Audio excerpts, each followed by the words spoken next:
Saat video ini dibuat, alhamdulillah pandemi di Indonesia sudah turun. Banyak orang sudah beraktivitas kembali, sebagaimana sebelum dulu pandemi terjadi. Tentu saja dengan beberapa penyesuaian yang kemudian sering kita sebut sebagai new normal. Pertanyaannya, apa yang harus kita lakukan di era new normal supaya kita bisa survive atau bahkan semakin melejit? Untuk itu, ada beberapa hal sederhana yang akan saya sampaikan di dalam video berikut ini.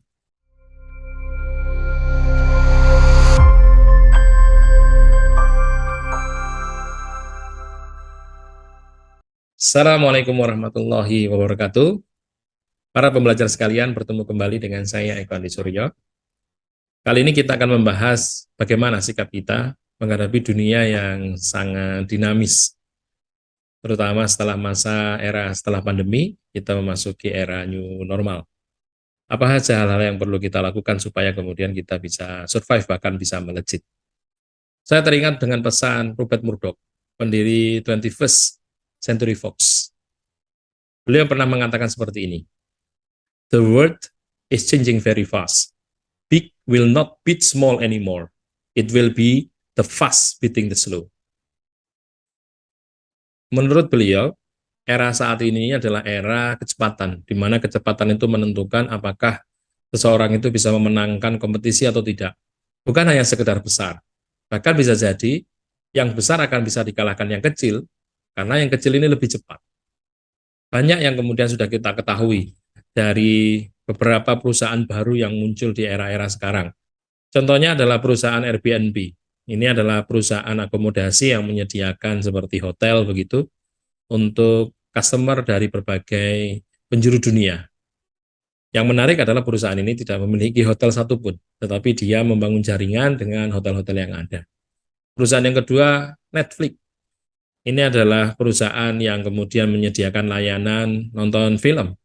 Bahkan ini menjadi sebuah alternatif jawaban pada saat kemudian pandemi, bioskop-bioskop tutup. Perusahaan lain yang menjadi contoh kecepatan di dalam perkembangan adalah dua media sosial, yaitu Instagram dan Facebook. Kita tahu Instagram itu menawarkan gambar dengan story, dan Facebook menyebut dirinya sebagai media sosial berita. Ada juga perusahaan Alibaba.com. Ini adalah perusahaan manufaktur yang kemudian menyediakan kebutuhan-kebutuhan rumah tangga. Karena kecepatannya dia dalam memberikan layanan, Alibaba.com ini menjadi banyak customer-nya hampir di seluruh penjuru dunia. Kita tahu Uber yang adalah perusahaan transportasi online yang kemudian diikuti oleh Gojek dan Grab, di mana kecepatan layanannya tentu saja kita tahu sangat berbeda dengan taksi atau travel yang konvensional. Para pembelajar sekalian, dari beberapa contoh yang saya sampaikan, terbukti bahwa ternyata kecepatan menentukan kemenangan dalam persaingan di new normal. Pertanyaannya adalah, apakah dengan kecepatan ini saja cukup untuk membuat kita mampu berkarya dengan baik di new normal?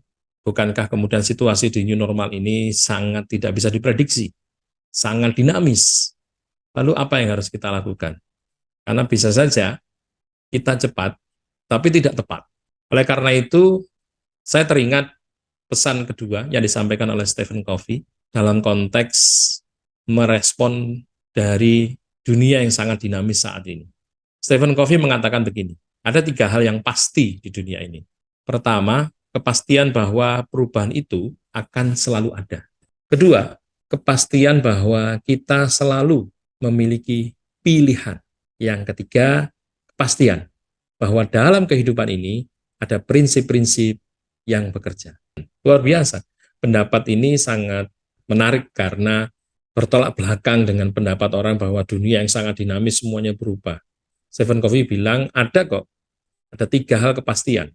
Dan biasanya kita akan secara manusiawi akan lebih tenang pada saat menghadapi kepastian. Itulah kenapa kemudian pesan Stephen Covey ini bisa kita jadikan sebagai sebuah dasar. Yang pertama adalah pasti kita akan menghadapi perubahan, pasti kita punya pilihan, dan pasti ada prinsip-prinsip yang bekerja.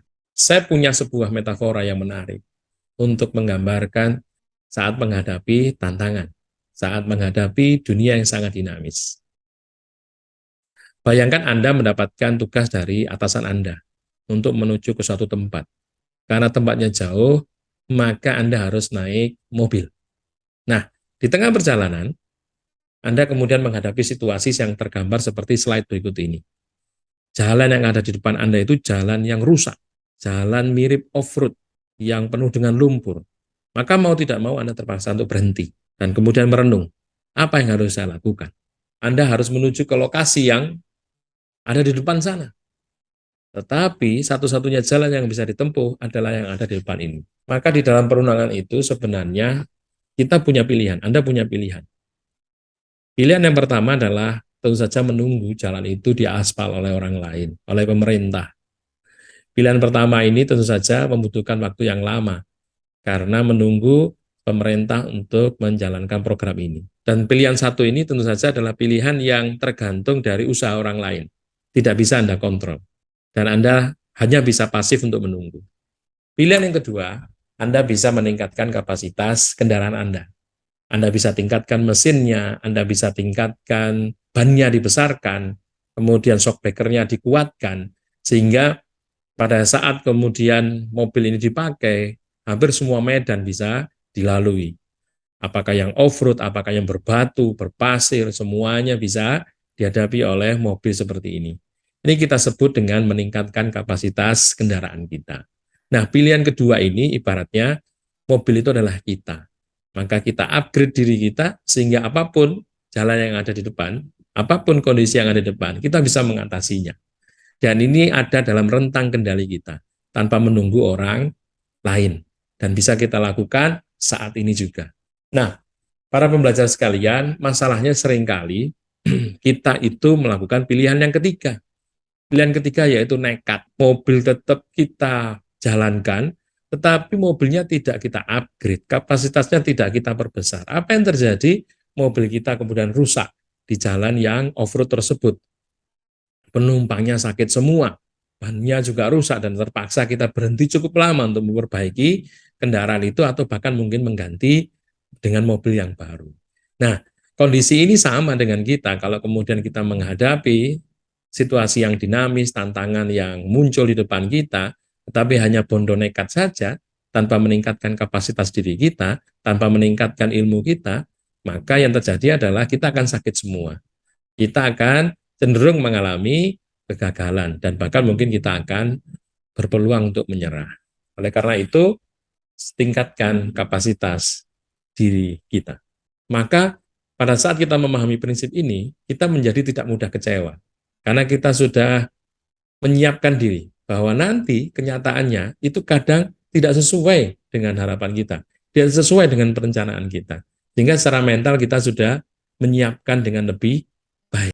Marilah kita bersikap lebih positif terhadap perubahan yang datang, supaya kita bisa bertindak lebih proaktif dan kreatif untuk kemudian menghadapi semua tantangan yang ada di depan kita, dan kemudian mendapatkan solusi yang tepat, dan menjadikan diri kita pribadi yang solutif. Terima kasih atas perhatiannya, sampai ketemu di video saya selanjutnya. Wassalamualaikum warahmatullahi wabarakatuh.